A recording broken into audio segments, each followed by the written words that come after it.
Parece que, de uma hora para outra, a ansiedade virou pop. Ela está em todo lugar. Deixou de ser aquele sentimento que a gente guardava para virar um verdadeiro espetáculo público. Mas como é que uma aflição tão pessoal se transformou num negócio que movimenta bilhões? Bom, é exatamente essa história que a gente vai desvendar agora. A ideia principal é essa aqui, ó. A nossa ansiedade coletiva foi de alguma forma empacotada e colocada à venda. O que a gente sente virou uma oportunidade de mercado, sabe? Um produto que se compra e se vende. E olha, não tem exemplo melhor do que o sucesso gigantesco de Divertidamente 2. A personagem Ansiedade não é só mais uma na história. Ela simplesmente rouba a cena. É surreal pensar que as pessoas fizeram filas quilométricas no cinema para tirar foto com um boneco, que representa a sua própria aflição.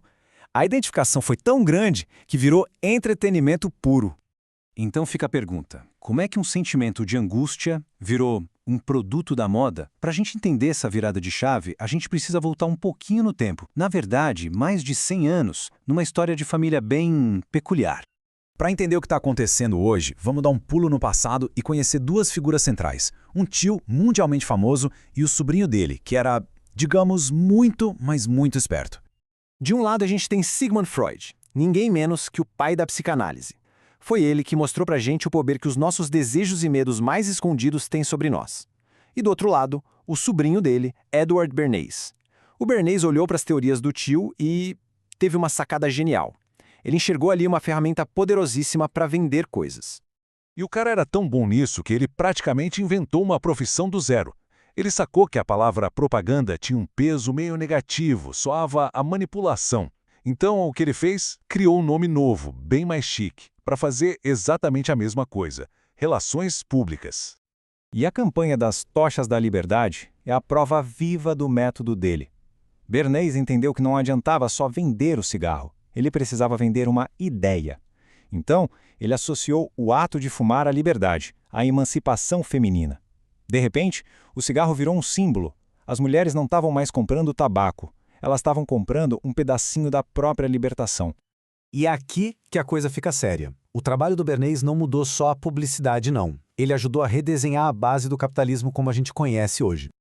A gente saiu de um sistema que vendia o que as pessoas precisavam, tipo comida, roupa, um teto, para um sistema que cria e vende o que as pessoas desejam. E essa diferença é tudo. Porque pensa bem, as nossas necessidades têm um limite, mas os desejos são infinitos. Dá para criar um desejo novo a cada minuto.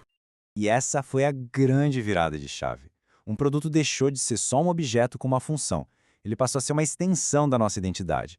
Um carro não era mais só um meio de transporte, virou um símbolo de status. Uma calça jeans não era só uma peça de roupa, era um ato de rebeldia. Agora, vamos avançar um pouco no tempo para ver como essa lógica foi evoluindo.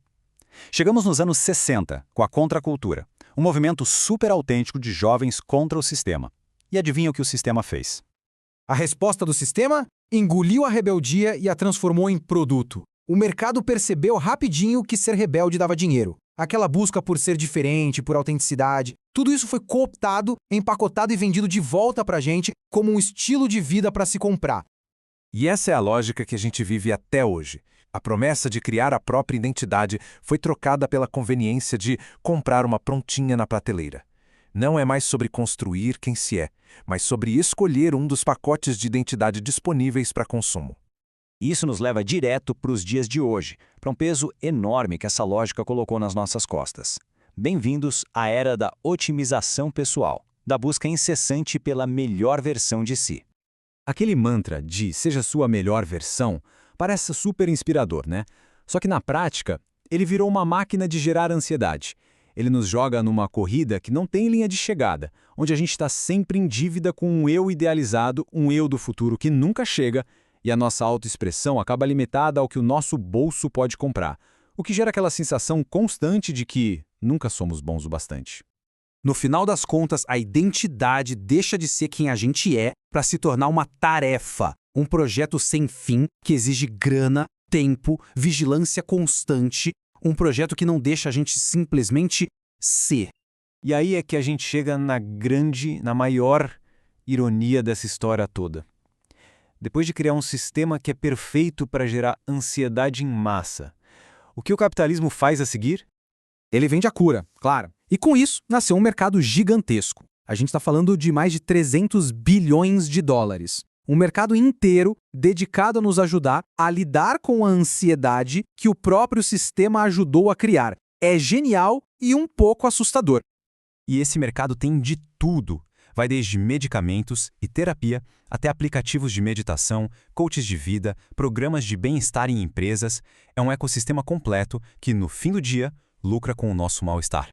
E a lógica é tão redondinha, tão perfeita, que até a crítica a esse sistema vira um produto. Livros que analisam o nosso esgotamento, como Sociedade do Cansaço, viram best-sellers mundiais. Ou seja, eles geram lucro dentro do mesmíssimo sistema que estão criticando. O ciclo se fecha perfeitamente.